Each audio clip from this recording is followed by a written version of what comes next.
السلام علیکم ورحمۃ اللہ وبرکاتہ۔ کلام پاک میں 28ویں پارے کے شروع میں اللہ رب العزت نے ایک صورت اتاری ہے، سورہ حشر۔ اس کی آخری 3 آیات 22، 23 اور 24 یہ اتنی خوبصورت آیتیں ہیں۔ ویسے تو پورا کلام ہی اللہ کا بہت خوبصورت ہے، مگر یہ ان آیتوں میں اللہ رب العزت کے صفاتی نام آئے ہیں، اور یہ اتنا خوبصورت گلدستہ ہے اللہ کے ناموں کا جو ایک جگہ اللہ نے بیان کیا ہے۔ اور اس کی 23 نمبر آیت میں تو 8 صفات ایک ساتھ اللہ نے بیان کی ہیں، 8 نام۔ بسم اللہ الرحمن الرحیم۔ هو اللہ الذی لا الہ الا هو عالم الغیب والشہادہ هو الرحمن الرحیم۔ هو اللہ الذی لا الہ الا هو الملک القدوس السلام المؤمن المہیمن العزیز الجبار المتکبر سبحان اللہ عما یشرکون۔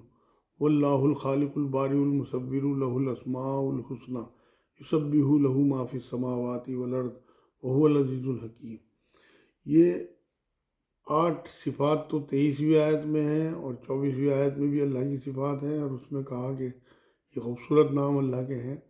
اصل میں سب سے پہلے جو 22ویں آیت میں اللہ نے کہا شہادہ، یعنی کہ وہ تمام ظاہر کا اور غیب کا جاننے والا ہے۔ یہ تقسیم بھی صرف ہماری وجہ سے ہے، ویسے تو اس کے لیے کچھ بھی غیب نہیں ہے، کچھ بھی ظاہر نہیں ہے، اس کے لیے کسی تقسیم کی ضرورت نہیں ہے، لیکن ہمیں سمجھانے کے لیے اللہ رب العزت نے یہ لفظ استعمال کیا۔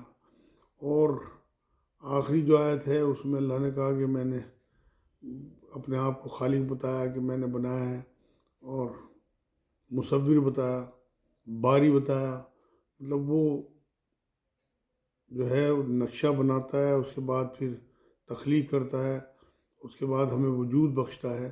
ہمارے ذہنوں میں کبھی بھی کوئی پلاننگ ہوتی ہے تو ہم پہلے اسے کاغذ پہ اتارتے ہیں۔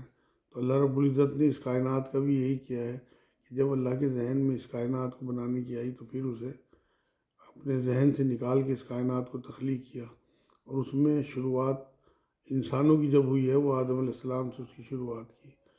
تو یہ جو نام ہیں اللہ رب العزت کے اس آیت میں، ان آیتوں میں انہیں ضرور ورد کیا کریں، ان کے بڑے فائدے ہیں، اور ان کے صفاتی جو صفات ہیں، ان صفاتی ناموں سے اگر ہم اللہ کو پکارتے ہیں تو ہمارے بہت کام بنتے ہیں۔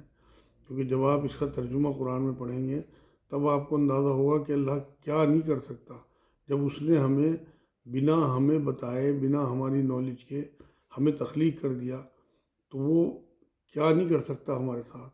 تو اس لیے ہمیں اللہ سے محبت بھی کرنی ہے، اللہ کا تقویٰ بھی اختیار کرنا ہے، اللہ سے ڈرنا بھی ہے کہ جو ہستی ہمیں بنا ہماری نالج کے، بنا ہمارے علم کے ہمیں پیدا کر سکتی ہے تو وہ کیا نہیں کر سکتی ہمارے ساتھ۔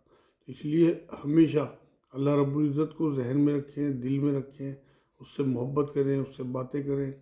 یہ جو صفات اللہ رب العزت کی آئی ہیں ان کے حوالے سے اس سے بات کریں کہ اللہ تو ذل جلال والاکرام ہے، اللہ تو سلام ہے، تو سبحان ہے، تو مصور ہے، اللہ تو خالق ہے، تو ہمارا مالک ہے۔ ہم تیری دی ہوئی ہوا میں سانس لیتے ہیں، اللہ ہم تیرا ہی دیا کھاتے ہیں، اللہ تجھ سے نہ مانگے تو کس سے مانگے۔ آپ جب اس طرح سے بات کریں گے نا اس سے، تو وہ ہر ٹائم آپ کے ذہن میں رہے گا، تو آپ گناہوں سے ہی بچیں گے انشاءاللہ، اور آپ کی اللہ سے دوستی ہو جائے گی۔ آپ ہر وقت اللہ کے ساتھ ہوں گے اور اللہ آپ کے ساتھ ہوگا۔ اور ان ناموں کے حوالے سے اگر آپ رات کے تیسرے پہر میں اٹھیں اور پھر اس کے آگے گڑ گڑائیں، اس سے مانگیں، تو وہ خود منادی کرتا ہے کہ میری جو پہلے آسمان پہ اس کی رحمت آ جاتی ہے، پھر وہ پکارتی ہے رحمت کہ ہے کوئی مانگنے والا جسے میں دوں۔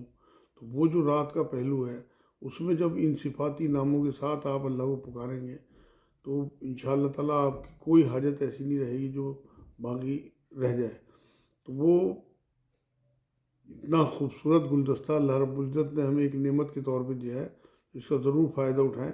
ان آیتوں کو رٹ لیں، آخری 3 آیتیں بہت چھوٹی سی، تو یہ آپ کی زندگی میں بہت کام آئیں گی۔ وما علینا الا البلاغ۔